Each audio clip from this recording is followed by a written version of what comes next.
ये बहुत ही स्वागत योग्य निर्णय है।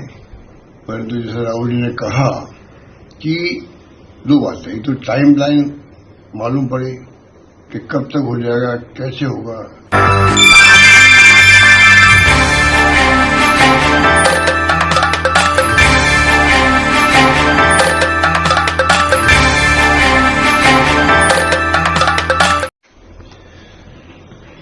राहुल गांधी जो नेता प्रतिपक्ष है, उनके और कांग्रेस के जबरदस्त जो दबाव पड़ा, उसके कारण से एनडीए गवर्नमेंट को सच्चाई का सामना करना ही पड़ा और आखिर के अंदर जातिगत जनगणना का निर्णय करना पड़ा।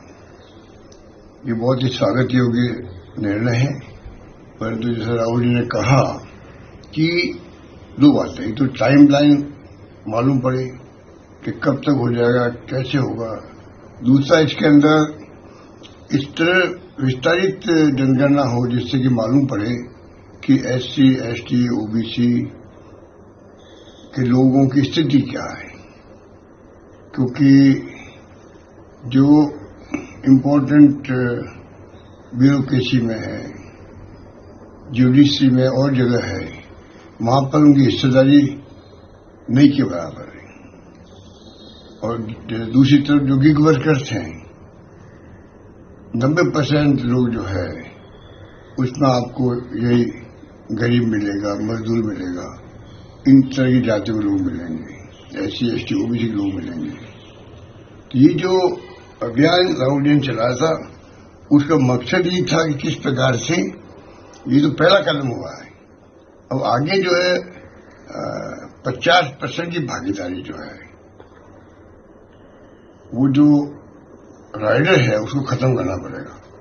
पहले वो खत्म तो हो चुका है जब एनडीए गवर्नमेंट ने 10% ईडब्ल्यूएस को भागीदारी दी है आरक्षण के अंदर, तो 50% का राइडर तो उसी दिन खत्म हो गया था।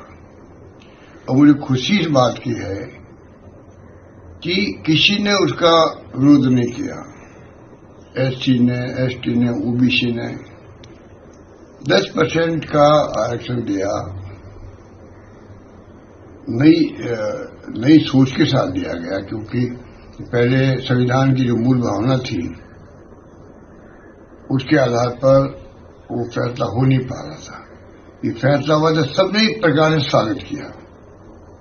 तो आप सोच सकते हो कि देश में आम लोगों का मानस क्या है, चाहे एससी हो, एसटी हो, ओबीसी हो या जनरल कास्ट हो, सब लोग मिलकर रहना चाहते हैं। इसीलिए 10% आरक्षण का जो फैसला हुआ पार्लियामेंट के अंदर, तब किसी ने ऑब्जेक्शन नहीं किया। ये बहुत, मैं उसको स्वागत योग्य कदम मानता हूं।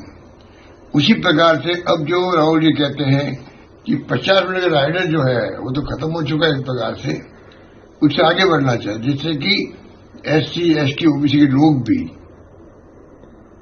उच्च पदों पे आ सके। उनका हक बनता है। आज 70 साल की आजादी के बाद में अगर हम लोग 90% की आबादी को कुछ नहीं दे पा रहे हैं, कोई पदों पे नहीं आ रहे हैं, सत्ता में भागीदारी नहीं उन लोगों की, खाली आर्ट्स के माध्यम से उनको एमएलए एमपी बनते हैं, तो मेरा मानना है कि ये बहुत बड़ा राहुल जी का जो सोच था और जो दृढ़ निश्चय था, पार्लियामेंट के अंदर भी, पार्लियामेंट बाहर भी उन्होंने खुलकर कहा कि मोदी जी आपको ये करना चाहिए और आप नहीं करेंगे फिर हम करेंगे, इतना उनका कॉन्फिडेंस था।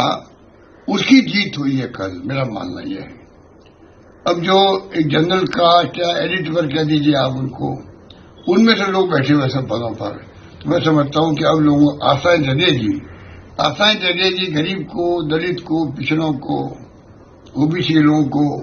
तो मेरा मानना है कि ये लोग जो है नए कॉन्फिडेंस से आगे आएंगे। शिक्षा के अंदर भी, विभिन्न क्षेत्रों के अंदर भी इनकी भागीदारी बढ़ेगी, तो आने वाले जमाने के अंदर ये देश और मजबूत होगा। भारतवर्ष ये मजबूत होगा, एकजुट रहेगा और दुनिया की कोई ताकत जो है इसकी तरफ देख नहीं पाएगी। मेरा मानना है कि